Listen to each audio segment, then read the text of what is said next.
बच्चों स्क्रीन दिखाई दे रही है क्या आप लोगों को? Yes sir. Yes sir.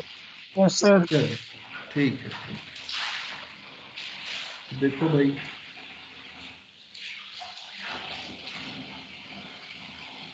तो स्टूडेंट्स पिछली क्लास में हम पढ़ चुके थे कि कंजर्वेटिव फोर्सेस और नॉन कंजर्वेटिव फोर्सेस में क्या कंडीशंस होती हैं। कंजर्वेटिव फोर्सेस में वर्क डन जो होता है वो इंडिपेंडेंट ऑफ पाथ होता है। नॉन कंजर्वेटिव फोर्सेस में ऐसा नहीं होता है, पाथ पे डिपेंड करता है। और एक और कंडीशन हमने देखी थी कि कंजर्वेटिव फोर्सेस का जो वर्क डन होता है वो क्लोज लूप में जीरो होता है, जबकि नॉन कंजर्वेटिव के साथ ऐसा नहीं होता। अब कोई भी अगर मैं आपको फोर्स दूं तो आप कैसे पहचानोगे कि वो कंजर्वेटिव है कि नॉन कंजर्वेटिव है ना? तो यहाँ पे हम लिखेंगे identification of force. Identification of force, वो कंजर्वेटिव है कि नहीं, है ना? तो ये कैसे आइडेंटिफाई करेंगे फॉर कंजर्वेटिव फोर्स?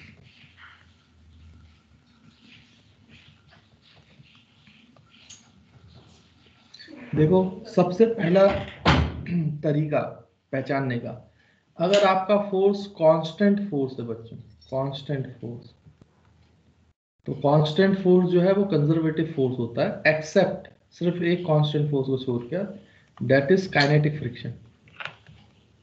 क्योंकि फ्रिक्शन जो है वो तो नॉन कंजर्वेटिव फोर्स है ना? तो काइनेटिक फ्रिक्शन मैंने आपको बताया था कि ये तो कांस्टेंट होता है किसी भी एक पर्टिकुलर सरफेस के लिए बीच में, किसी भी दो सरफेसेस के बीच में।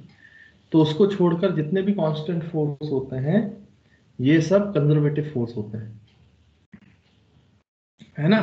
कांस्टेंट जो फोर्स होंगे वो कंजर्वेटिव। जैसे मान लो कि मैं आपको एग्जांपल दूं कि F इज इक्वल्स टू, आपसे बोला गया 3i cap plus 4j cap. तो अगर आपसे बोला जाए कि पहचाने भैया ये कौन सा फोर्स है, तो आप देखो इसका अगर आप मैग्नीट्यूड निकालोगे तो ये फोर्स जो है मैग्नीट्यूड आएगा इसका 5 न्यूटन। √3 का स्क्वायर प्लस 4 का स्क्वायर तो 5 न्यूटन। तो ये तो कांस्टेंट फोर्स है ना? और कोई भी कांस्टेंट फोर्स फ्रिक्शन को छोड़कर कैसा फोर्स है? कंजर्वेटिव। तो हम बोलेंगे ये कंजर्वेटिव फोर्स। तो पहला तरीका तो ये। इसलिए जो आपका ग्रेविटेशनल फोर्स है बच्चों, ग्रेविटेशनल फोर्स वो क्या होता है? Mass into acceleration due to gravity. तो अगर एक्सेलरेशन ड्यू टू ग्रेविटी को कांस्टेंट माना है तो mass into acceleration into gravity ये कांस्टेंट फोर्स है। इसलिए ग्रेविटेशनल फोर्स जो होता है वो एक कंजर्वेटिव फोर्स होता है ना? ग्रेविटेशनल फोर्स जो है वो कंजर्वेटिव फोर्स। तो ये बात अपन को समझ में आती है। उसके बाद सेकंड जो वो है, हमने ये प्रूव भी किया था ना, ग्रेविटेशनल फोर्स कंजर्वेटिव फोर्स होता है। सेकंड जो फोर्स होता है, सेकंड टाइप की जो वैरायटी होती है जो कंजर्वेटिव फोर्स होती है, उसमें याद रखेंगे कि फोर्स में इस तरीके का एक्सप्रेशन होगा। उसका जो फोर्स का एक्स कंपोनेंट होगा वो फंक्शन ऑफ एक्स होगा, आई कैप। वाई कंपोनेंट जो होगा वो फंक्शन ऑफ वाई ओनली होगा, जे कैप। और जेड कंपोनेंट जो होगा वो जेड का फंक्शन होगा, के कैप। तो इस तरीके से जब भी आपको फोर्स दिखाई दे कि किसी फोर्स का एक्स कंपोनेंट एक्स का फंक्शन है, वाई कंपोनेंट वाई का फंक्शन है, जेड कंपोनेंट जेड का फंक्शन है, तो ये भी कंजर्वेटिव फोर्स की पहचान है। जैसे मैं अगर आपसे यहाँ पे एग्जांपल दूं, तो कोई फोर्स वेक्टर आपको ऐसे दिया है, एक्स आई कैप प्लस वाई स्क्वायर जे कैप प्लस जेड के कैप। तो ये देखो ये वेरिएबल फोर्स है, एक्स वाई जेड के कोऑर्डिनेट्स बदलेंगे तो ये फोर्स की वैल्यू बदलेगी। लेकिन इस एफ का जो एक्स कंपोनेंट है वो केवल एक्स का फंक्शन है, एक्स के साथ वाई जेड कुछ नहीं आ रहा है। वैसे जे कैप मतलब जो वाई कंपोनेंट है वो केवल वाई का फंक्शन है, और के कैप के साथ जो जेड का कंपोनेंट है, जेड कंपोनेंट है वो सिर्फ जेड का फंक्शन है। तो ऐसे फोर्सेस भी कैसे फोर्स कहलाते हैं बच्चों? तो इसको देख के ही हमें समझ में आता है कि these are the conservative forces. तो ये कंजर्वेटिव फोर्स है। तो ये एक तरीका हो गया पहचानने का। तो आप जैसी फोर्स को देखो, तो अगर कांस्टेंट फोर्स है तो कंजर्वेटिव फोर्स है। अगर आपका एक्स कंपोनेंट एक्स का फंक्शन है, वाई कंपोनेंट वाई का फंक्शन है और जेड कंपोनेंट जेड का फंक्शन है, तो भी ये कंजर्वेटिव फोर्स है। और तीसरा टाइप का जो फॉर्मेट होता है, जो फोर्सेस होते हैं जो कंजर्वेटिव कहलाते हैं, उनको बोलते हैं परफेक्ट डिफरेंशियल।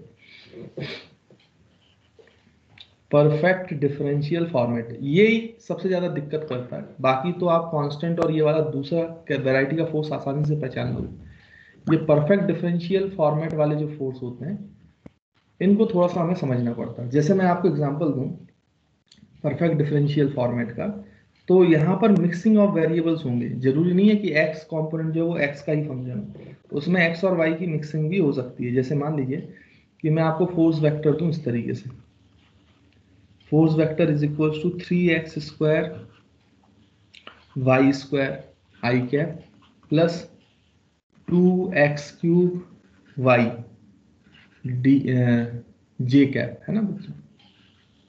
अब आप ध्यान से देखो तो इसमें x कंपोनेंट है वो भी x और y का फंक्शन है, और y कंपोनेंट है वो भी x और y का फंक्शन है। तो अब इसको कैसे पहचानेंगे, इसको कैसे देखेंगे भाई कि ये constant force sorry conservative force है कि नहीं। वेरिएबल तो है लेकिन कंजर्वेटिव है कि नहीं, ये कैसे पहचानेंगे। अगर ये परफेक्ट डिफरेंशियल फॉर्मेट को फॉलो करता है तो फिर ये कंजर्वेटिव फोर्स है, और अगर नहीं करता होगा तो फिर ये नॉन कंजर्वेटिव होगा। अब परफेक्ट डिफरेंशियल फॉर्मेट कैसे हम देख चेक करेंगे कि ये कैसा क्या होता है परफेक्ट डिफरेंशियल फॉर्मेट। तो हमेशा याद रखें बच्चों, जो भी अगर कंपोनेंट है, जैसे इस फोर्स में दो कंपोनेंट है, एक्स कंपोनेंट और वाई कंपोनेंट। जेड नहीं है तो जेड की चिंता नहीं करना है, और अगर एक्स और वाई कंपोनेंट होगा तो जेड भी होता तो हम जेड को भी देखते। तो यहाँ पे आप पार्शियल इंटीग्रेशन करें बच्चों। जैसे आपको मैंने बताया था पार्शियल डिफरेंशिएशन, वैसे ही होता है यहाँ पे पार्शियल इंटीग्रेशन।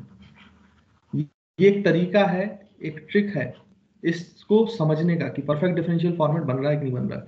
जैसे हमने पार्शियल डिफरेंशिएशन मैंने आपको बताया था डिफरेंशिएशन में कि होता क्या है कि पार्शियल डिफरेंशिएशन का मतलब होता है कि जिस वेरिएबल के रेस्पेक्ट में आप डिफरेंशिएशन कर रहे हो केवल उसी को कांस्टेंट, उसी को वेरिएबल मानोगे, बाकी सबको क्या मानना है बच्चों आपको, कांस्टेंट। जैसे मान लीजिए कि मैं 2xy स्क्वायर को डिफरेंशिएट करना चाहता हूं विद रिस्पेक्ट टू वाई, तो पार्शियल डिफरेंशिएशन का ये डेल ऑपरेटर, ये इसको डेल बोलते हैं ना, तो डेल ऑपरेटर से बोलते हैं, तो del 2xy by del Y.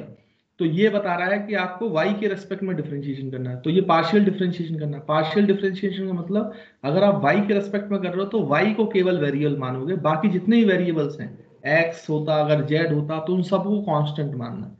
तो आपका ये कांस्टेंट x कांस्टेंट माना जाता है इस केस में, और केवल डिफरेंशिएशन किसका करना पड़ता, वाई स्क्वायर का। इसको पार्शियल डिफरेंशिएशन बोलते हैं ना बच्चों। तो वाई स्क्वायर का with respect to Y differentiation होता 2y, तो 2 बाहर आता, तो ये 4xy, ये आंसर आ जाता। मतलब पार्शियल डिफरेंशिएशन में जैसे हम जिसके रेस्पेक्ट में कर रहे हैं सिर्फ उसी को वेरिएबल मानेंगे, बाकी सबको कांस्टेंट मानेंगे, वैसे ही पार्शियल इंटीग्रेशन में जिसके रेस्पेक्ट में आप इंटीग्रेशन करोगे सिर्फ उसी को वेरिएबल मानोगे, बाकी सबको कांस्टेंट मानोगे। तो यहाँ पे हर जो कंपोनेंट है उसका पार्शियल इंटीग्रेशन करो बच्चों। यानी अगर x कंपोनेंट है फोर्स का तो उसका विथ रिस्पेक्ट टू x, तो यहाँ पे इसको डेल x लिखेंगे। With respect to del x क्या करो, x कंपोनेंट का इंटीग्रेशन करो, तो x को कांस्टेंट मान, x को वेरिएबल मानो, बाकी सबको कांस्टेंट मानो, तो इसकी एक वैल्यू आएगी वो निकाल लो। अगर इसकी value integral of y component del y के बराबर है और इसकी वैल्यू इंटीग्रल एफ जेड, अगर जेड कंपोनेंट भी होता तो वो डेल जेड के बराबर होता, अगर ये कंडीशन सेटिस्फाइड होती तो हम बोलते कि ये जो फोर्स है ये परफेक्ट डिफरेंशियल फॉर्मेट वाला फोर्स है और ये कंजर्वेटिव होगा, इसमें पाथ की जरूरत नहीं पड़ती। देखो मैं एग्जांपल के थ्रू भी समझाता हूँ, ये एग्जांपल दिया हमने, इसको चेक करते हैं ये कंजर्वेटिव फोर्स है कि नहीं। तो अगर वो परफेक्ट डिफरेंशियल फॉर्मेट वाला फोर्स है तो इस कंडीशन को सेटिस्फाई करेगा। तो हम इसमें दो ही कंपोनेंट है तो फिर दो ही चेक करो बच्चों, एफ एक्स वाले को और वाई वाले को, जेड को नहीं देखना है, जेड का कंपोनेंट नहीं है। तो इसके लिए हम देखें इसका एक्स कंपोनेंट कितना है, 3x स्क्वायर वाई स्क्वायर। तो हम इंटीग्रल एफ एक्स अगर डेल एक्स करें तो एफ एक्स की वैल्यू क्या, एक्स कंपोनेंट है कितना बच्चों, 3x square Y square del X. Partial integration है तो x को ही वेरिएबल मानना है, बाकी सबको कांस्टेंट मान लो, तो वाई स्क्वायर कांस्टेंट हो गया, तो 3y स्क्वायर जो है बाहर आ जाएगा बच्चों, और अंदर केवल क्या बचेगा इंटीग्रेशन में, एक्स स्क्वायर डेल एक्स। तो एक्स स्क्वायर का integration with respect to X कितना होता है बच्चों, एक्स क्यूब बाई 3। तो एक्स क्यूब बाई 3 में 3 3 कैंसिल हो जाएगा, तो ये बचेगा X cube into Y square. तो देखो ये हमने एक्स कंपोनेंट का क्या कर लिया, पार्शियल इंटीग्रेशन। अब वाई कंपोनेंट का पार्शियल इंटीग्रेशन करो तो एफ वाई डेल वाई। अच्छा वाई कंपोनेंट कितना है बच्चों इस फोर्स में, 2x cube Y, 2x³ into del Y. अब आप ध्यान से देखो यहां से, क्योंकि डेल वाई के रेस्पेक्ट में तो केवल y को वेरिएबल लेना है, x वाले को बाहर ले जाओ, तो 2x³ बाहर आ गया, इंटीग्रल y डेल वाई, और y डेल वाई का इंटीग्रेशन y²/2, तो 2 कैंसिल, देखो ये कितना आएगा, x³ y²। देखो आपका ये वाला टर्म भी x³ y² आ रहा है, और ये वाला टर्म भी आपका x³ y² आ रहा है, तो यानी ये दोनों तो बराबर हैं। तो इस फोर्स के लिए integral fx del x must becomes equals to integral fy del y। इसका मतलब ये परफेक्ट डिफरेंशियल फॉर्मेट को फॉलो कर रहा है। इसका मतलब ये कैसा फोर्स है बच्चों, कंजर्वेटिव फोर्स। कंजर्वेटिव फोर्स, पहले दो फॉर्मेट के फोर्सेस को तो पहचानने में कोई दिक्कत है ही नहीं। जो तीसरा फॉर्मेट का फोर्स है जहां पे मिक्सिंग ऑफ वेरिएबल्स होंगे, मतलब एक्स कंपोनेंट जरूरी नहीं है कि एक्स का फंक्शन हो, वाई हो सकता है, जेड हो सकता है, कुछ भी हो सकता है, तो फिर आपको इस तरीके से चेक करना पड़ेगा। अगर ये चीज फॉलो हो रही है जो मैंने यहाँ पे रेक्टेंगुलर बॉक्स में लिखी हुई है, इसका मतलब वो परफेक्ट डिफरेंशियल फॉर्मेट वाले फोर्स हैं, और वो पाथ पे डिपेंड नहीं करते हैं, तो फिर वो कंजर्वेटिव फोर्सेस कहलाते हैं। और अगर इसको फॉलो नहीं करता, अगर ये इक्वल नहीं आते, तो हम बोलते हैं फिर वो नॉन कंजर्वेटिव फोर्स है, वो परफेक्ट डिफरेंशियल फॉर्मेट नहीं बना रहा है। तो मेरे ख्याल से आपको समझ में आया होगा कि आइडेंटिफिकेशन ऑफ कंजर्वेटिव फोर्स तीन तरीकों से किया जा सकता है। पहला फॉर्मेट फोर्स का कंजर्वेटिव कहलाता है जब फोर्स कांस्टेंट फोर्स होता है। दूसरा एक्सेप्ट काइनेटिक फ्रिक्शन। दूसरे में आप पहचान सकते हो अगर x कंपोनेंट केवल x का फंक्शन है, y कंपोनेंट केवल y का फंक्शन है, और z कंपोनेंट केवल z का फंक्शन है, तो वो भी कंजर्वेटिव फोर्स की कैटेगरी में आता है। और तीसरा फॉर्मेट जो है, जो थोड़ा सा बच्चों को डिफिकल्ट लगता है, वो है परफेक्ट डिफरेंशियल फॉर्मेट। लेकिन मैंने आपको कंडीशन बता दी है, चेक कर लो, अगर वो वैलिड है तो परफेक्ट डिफरेंशियल फॉर्मेट बन रहा है, इसका मतलब वो फोर्स कंजर्वेटिव फोर्स है। और अगर इक्वल नहीं आते हैं, कंडीशन सेटिस्फाई नहीं करती है, तो फिर वो नॉन कंजर्वेटिव फोर्सेस होंगे। आई होप आपको जो पॉइंट्स हैं, अब इन तीनों को छोड़कर जितने भी फोर्सेस हैं, अगर ये तीनों कंडीशन मैच नहीं कर रही है, इसका मतलब वो पक्का नॉन कंजर्वेटिव फोर्स है। अगर कंजर्वेटिव होगा तो इन तीनों कैटेगरी में आएगा, और अगर इन तीनों कैटेगरी में नहीं आ रहा है, तो फिर 100% बच्चों कौन सा फोर्स है आपका, नॉन कंजर्वेटिव। तो आई होप आपको ये पूरे पॉइंट्स बच्चों क्लियर होंगे। तो identification of force for conservative force, ये भी आपको समझ में आएगा। तो कंजर्वेटिव फोर्स को इस तरीके से आप पहचान सकते हो। बोलिए स्टूडेंट्स, इसमें कोई दिक्कत? सर पार्शियल डिफरेंशिएशन और इंटीग्रेशन में डाउट है, समझ में नहीं आ रहा सर ये। पार्शियल डिफरेंशिएशन ही करना है, लेकिन अगर आप x के रेस्पेक्ट में कर रहे हो तो केवल x वाले को वेरिएबल मानो, बाकी सब को क्या मानो, कांस्टेंट। जैसे y के रेस्पेक्ट में कर रहे हो तो y वाले को ही केवल वेरिएबल मानोगे, बाकी सारे वेरिएबल्स जो होंगे x और z उनको कांस्टेंट मानोगे। इसमें कोई समस्या नहीं होनी चाहिए। पार्शियल डिफरेंशिएशन का मतलब केवल एक ही वेरिएबल को वेरिएबल मानना है, बाकी सारे वेरिएबल्स को कांस्टेंट मानना है, कांस्टेंट को बाहर निकालते हैं, फिर वैसे ही डिफरेंशिएशन करना है, वैसे ही इंटीग्रेशन करना है जैसे हमने पहले सीखा हुआ है। बोलो बेटा, अभी भी नहीं आया समझ में? Yes sir. है ना, सिंपल सी बात याद रखें, पार्शियल इंटीग्रेशन पार्शियल डिफरेंशिएशन का मतलब ये कि जिस वेरिएबल के रेस्पेक्ट में डिफरेंशिएशन करना है या इंटीग्रेशन करना है, केवल वही वेरिएबल क्या कहलाएगा, वेरिएबल। बाकी सारे वेरिएबल्स को कांस्टेंट की तरह ट्रीट करना है, कांस्टेंट की तरह। और कांस्टेंट को तो ट्रीट करना आता है आपको, डिफरेंशिएशन और इंटीग्रेशन दोनों। तो मेरे ख्याल से कोई ऐसी कोई प्रॉब्लम है नहीं, है ना, उससे घबराने की बिल्कुल जरूरत नहीं है। पार्शियल इंटीग्रेशन डिफरेंशिएशन तो बहुत आसान होता है। बोलिए, समझ में आया बच्चों? यस। तो क्लियर कर दूं ड्राइंग? Yes sir. चलिए ठीक है, देखो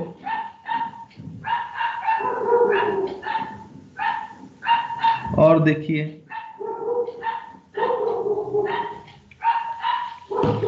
जैसे ये परफेक्ट डिफरेंशियल फॉर्मेट का मैं आपको एक और यहाँ पे जो है केस बताता हूं बच्चों। बच्चों स्क्रीन दिखाई दे रही है ना?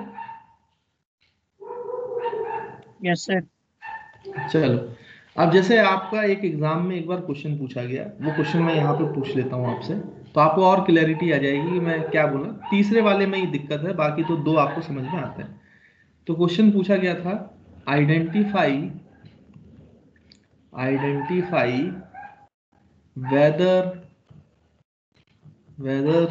the force, whether the given force is conservative or not, conservative और नॉट।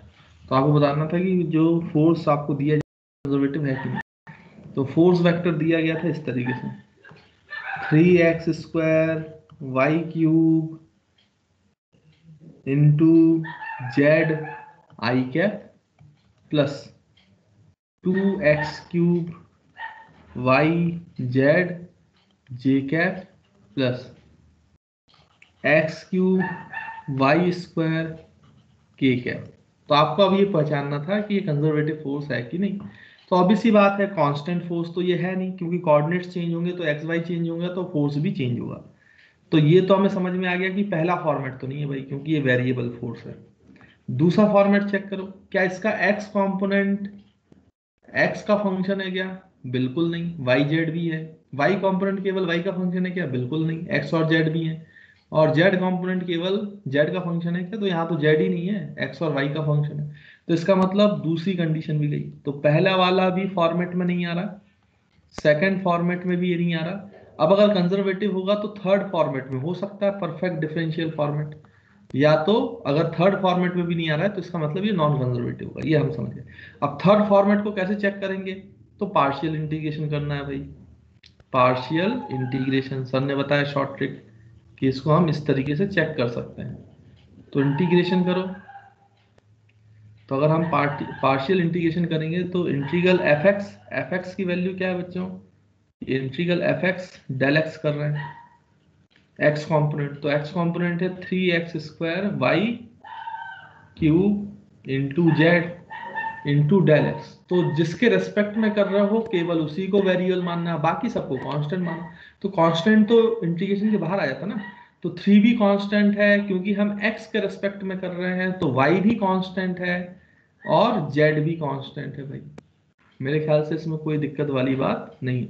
ये बेटा बाई इसको तो गड़बड़ हो गया, यहाँ पे इसको y² ले लेते हैं। तो y² भी कांस्टेंट है क्योंकि x के रेस्पेक्ट में इंटीग्रेशन होगा, और z भी कांस्टेंट है तो वो भी बाहर आ गया। तो उसको भी आप क्या ले सकते हो बच्चों? कांस्टेंट। वेरिएबल कौन है? सिर्फ x वाला टर्म, क्योंकि पार्शियल इंटीग्रेशन हो रहा है ना, तो डेल एक्स के रेस्पेक्ट में होगा, तो x को वेरिएबल मानो। अब इंटीग्रेशन करना तो आता है। अब वैसे ही सोचो, ये x² dx है, तो x² dx का इंटीग्रेशन क्या होता है? x³ 3। तो x³ करोगे तो 3 और 3 कैंसिल हो जाएगा, तो ये बचेगा x³ इंटू जेड। तो बच्चों ये आ गया आपका। फिर हम सेकंड चेक करें, F Y Y component into del Y के रेस्पेक्ट में पार्शियल डिफरेंशिएशन। तो इसका y कॉम्पोनेंट कितना है बच्चों? 2x³ yz del Y. तो देखो 2x³, अब क्योंकि y को सिर्फ वेरिएबल मानना है, क्योंकि y के रेस्पेक्ट में इंटीग्रेशन करना है, x और z को कांस्टेंट मान दो, तो कांस्टेंट बाहर आ गया भाई। केवल किसका इंटीग्रेशन होगा? y del Y. अब इसको वैसे ही सोचो कि y dy होता तो उसका इंटीग्रेशन क्या होता? y²/2। तो 2 कैंसिल हो जाता, तो ये आता x³ y² इंटू जेड। अब थर्ड वाले को चेक करो, एफ जेड डेल जेड। तो जो कंपोनेंट है वो कितना है भाई? x³ y² into del Z. x³ y³ दोनों बाहर हो जाएंगे क्योंकि with respect to del Z करना है। तो इंटीग्रेशन डी जेड क्या होता बच्चों? Only Z.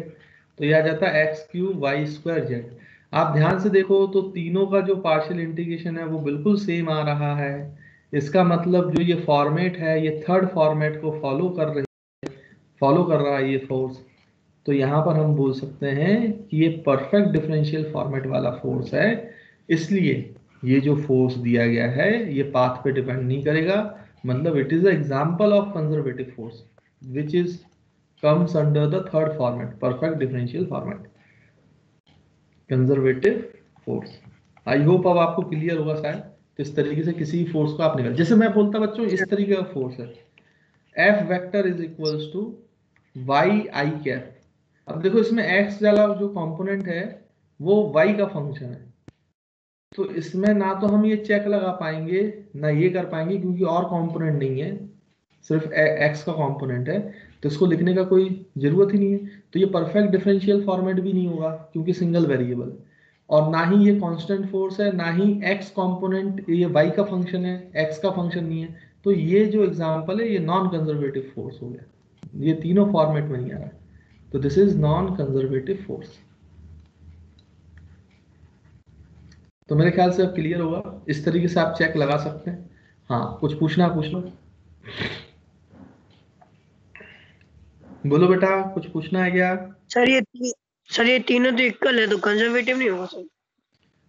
अरे तीनों इक्वल है तो मैं बोला तो ये फोर्स कंजर्वेटिव फोर्स है, मैंने उसको नॉन कंजर्वेटिव कहाँ कहा? मैं तो ये वाला बोल रहा हूँ, ये दूसरा एग्जांपल लिया कि अगर ऐसा टाइप का फोर्स है F vector equals to Y I cap, तो इसमें फिर आप ये परफेक्ट डिफरेंशियल फॉर्मेट नहीं बनता क्योंकि सिंगल वेरिएबल है ना, तो कम से कम दो चेक तो हमें लगाने ही पड़ते हैं, यहाँ पे एक दो चेक नहीं बन रहा है, इसलिए फिर वो नॉन कंजर्वेटिव फोर्स ही होगा। ठीक है, ये तो कंजर्वेटिव फोर्स ही है भाई, ये तीनों इक्वल आ रहे हैं तो ये तो कंजर्वेटिव फोर्स है, जो अपन ने एग्जांपल लिया है ये तो मैंने लिखा ही है कंजर्वेटिव फोर्स। अरे भाई लिखा बोला कंजर्वेटिव फोर्स, बोलो। यस सर, क्लियर है। और किसी को कोई डाउट बेटा? अभी कोई कुछ पूछ रहा था क्या कि ज्यादा हाई लेवल की चीज हो गई क्या? अब मैं तो इसको अभी बेटा सॉल्व करना नहीं बता रहा हूँ, सॉल्व सॉल्व के लिए आ जाए तो कंफ्यूज हो जाते हैं बच्चे, है ना। अगर इस सवाल को टफ करना हो ना तो मैं तुमसे वर्कडन निकलवाऊं ना इस फोर्स का, तो बहुत पसीने आ जाते हैं फिर। खैर मैं वो करा नहीं रहा हूँ उतना टफ, कोई मतलब नहीं है, आपको पूछा नहीं जाएगा इसलिए, इसलिए मैं सिर्फ आपको सिर्फ पहचानना बता रहा हूँ। बोलो बच्चों, आया समझ में? तो आगे बढ़े। Yes sir. Yes. चलो ठीक है, तो आई थिंक आप अब पहचान सकते हैं कि कौन सा फोर्स कंजर्वेटिव होता है और कौन सा नहीं होता। तो मैं अब इसको क्लियर कर रहा हूँ और हम अब आगे बढ़ते हैं और हमारा नेक्स्ट सेक्शन चालू करते हैं, दैट इज एनर्जी। तो देखिए बच्चों, अब आप ऊपर हेडिंग डालें एनर्जी। अब ये एनर्जी क्या होता है भाई? तो सिंपल सी डेफिनेशन जो आप 9th क्लास से पढ़ते आ रहे हो, द एबिलिटी और capacity to do work is called as energy. इसी को एनर्जी कहा जाता है। यानी कहने की बात यह है, अगर आपको थोड़ा सा समझना है इसको, तो जो आपका किसी भी चीज की कैपेसिटी होती है कि वो कार्य कर पाए, तो वो कार्य क्यों कर पाता है कोई ऑब्जेक्ट? क्योंकि उसके पास एक फिजिकल क्वांटिटी है, दैट इज एनर्जी। अगर एनर्जी नहीं है तो कोई भी बॉडी कार्य नहीं कर सकता, वर्क नहीं कर सकता। ये मेन कॉन्सेप्ट है समझने का, है ना। यानी कि कोई व्यक्ति अगर कार्य कर पा रहा है, कोई फोर्स अगर कार्य कर पा रहा है, या कोई बॉडी अगर वर्क कर पा रही है, तो इसका मतलब उसमें एनर्जी जरूर है।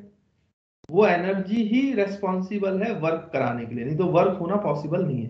कहने का मतलब ये है, सिंपल है ना। जैसे मान लीजिए, मैं आपको एग्जांपल के थ्रू समझाता हूं कि भाई एक बाइक है, तो भाई इस तरीके से जो बाइक है अगर वो खड़ी हुई है, स्टेशनरी है बच्चों, स्टेशनरी, तो मुझे आप बताओ कि क्या वो कोई भी कार्य कर सकती है? सोचो स्टेशनरी है, उसके पास एक छोटा सा पत्थर रखा हुआ है, स्टोन, पेबल, पेबल बोलते हैं, कंकड़, तो एक छोटा सा कंकड़ रखा हुआ है, क्या ये खड़ी हुई बाइक इस कंकड़ पे फोर्स लगा सकती है?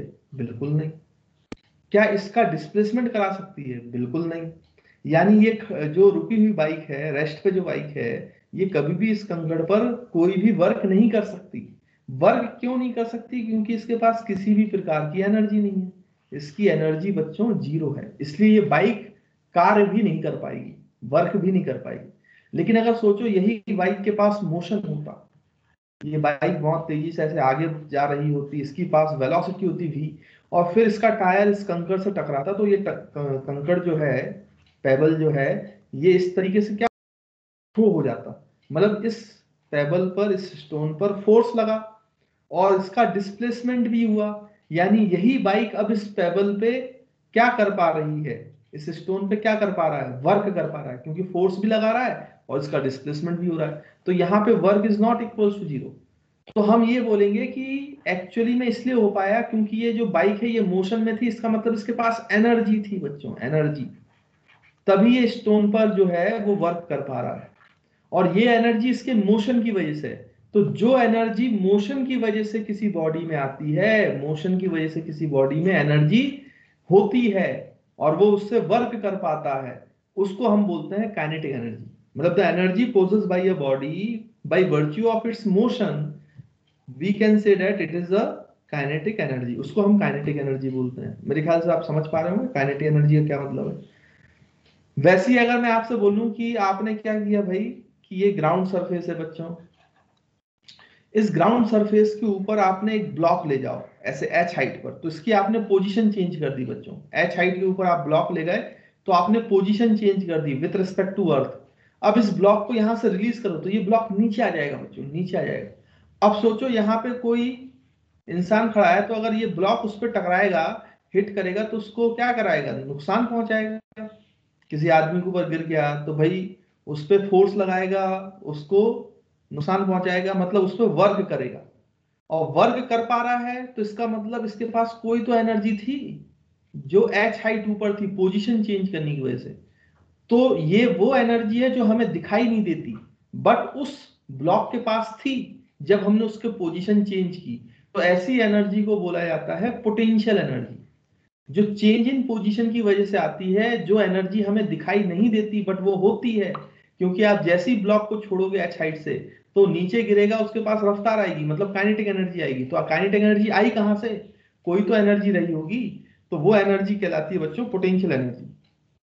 तो पोटेंशियल एनर्जी आने का एक कारण ये है कि आप क्या करते हैं बच्चों, अगर पोजीशन चेंज करते हैं। अच्छा, दूसरे तरीके से आप सोचें कि मान लीजिए आपके पास एक स्प्रिंग है, स्प्रिंग अपनी नेचुरल लेंथ पे है, स्प्रिंग से एक ब्लॉक जुड़ा है, तो अभी ये स्प्रिंग कोई फोर्स नहीं लगा सकता। अब मान लो आपने इसका कॉन्फ़िगरेशन चेंज कर दिया, यानी इस स्प्रिंग को कंप्रेस कर दिया। अब कंप्रेस करके आप ब्लॉक को छोड़ो तो स्प्रिंग फोर्स लगाएगा आगे की तरफ और ये ब्लॉक भागेगा, तो ब्लॉक पर वर्क होगा।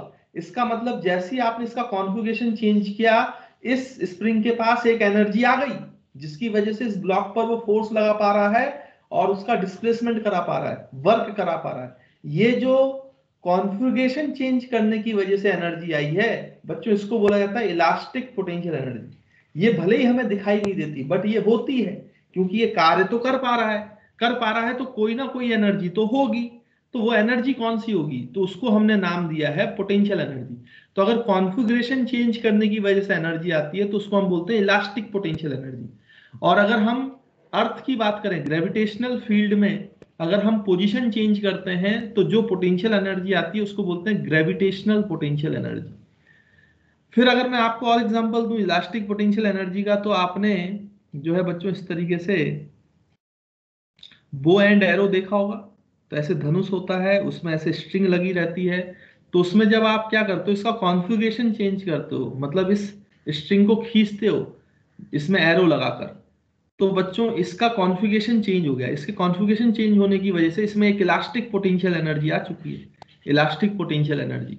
जैसे ही आप इसको छोड़ोगे तो ये तीर भागेगा, तो तीर के पास एनर्जी होगी, मतलब तीर पे फोर्स लगा पाया ये स्ट्रिंग और उसका डिस्प्लेसमेंट भी करा रहा है, तो एरो जो है वो आगे की तरफ भाग रहा है। तो इसका मतलब इस स्ट्रिंग में एनर्जी थी, लेकिन वो एनर्जी हमें दिखाई नहीं दे रही थी, वो छोड़ने पर हमें महसूस हुई जब एरो आगे की तरफ भागा। तो ये जो कॉन्फ़िगरेशन चेंज करने की वजह से एनर्जी होती है, इसको हम बोलते हैं इलास्टिक पोटेंशियल एनर्जी।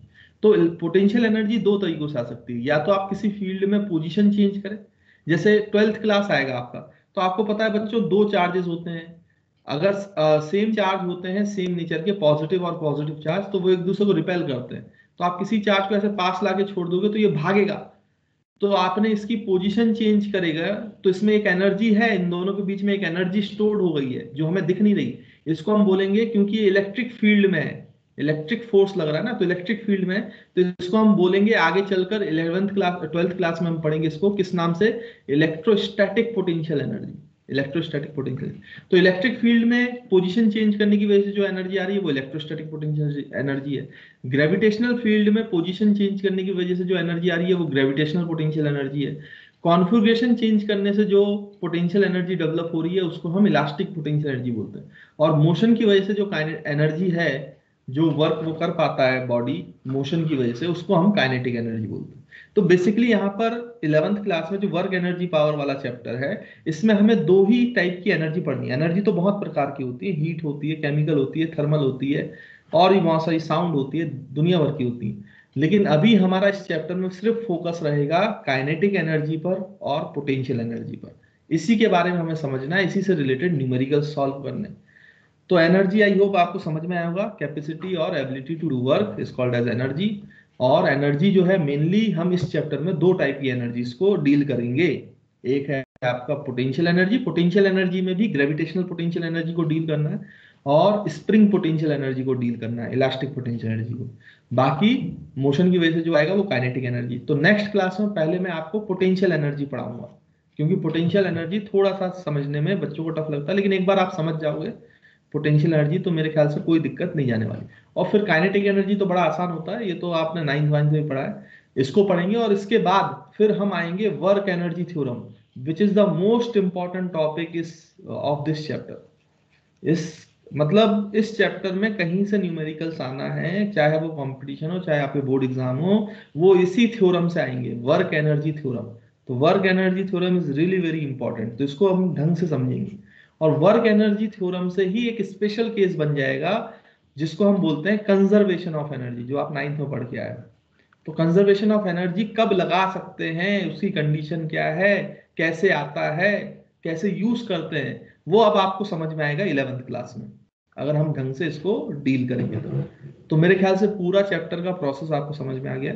एनर्जी में पहले हम पोटेंशियल एनर्जी पढ़ने वाले हैं, फिर काइनेटिक एनर्जी पढ़ने वाले हैं। काइनेटिक एनर्जी से हम एंटर कर जाएंगे वर्क एनर्जी थ्योरम में, वर्क एनर्जी थ्योरम से एंटर करेंगे कंजर्वेशन ऑफ एनर्जी में।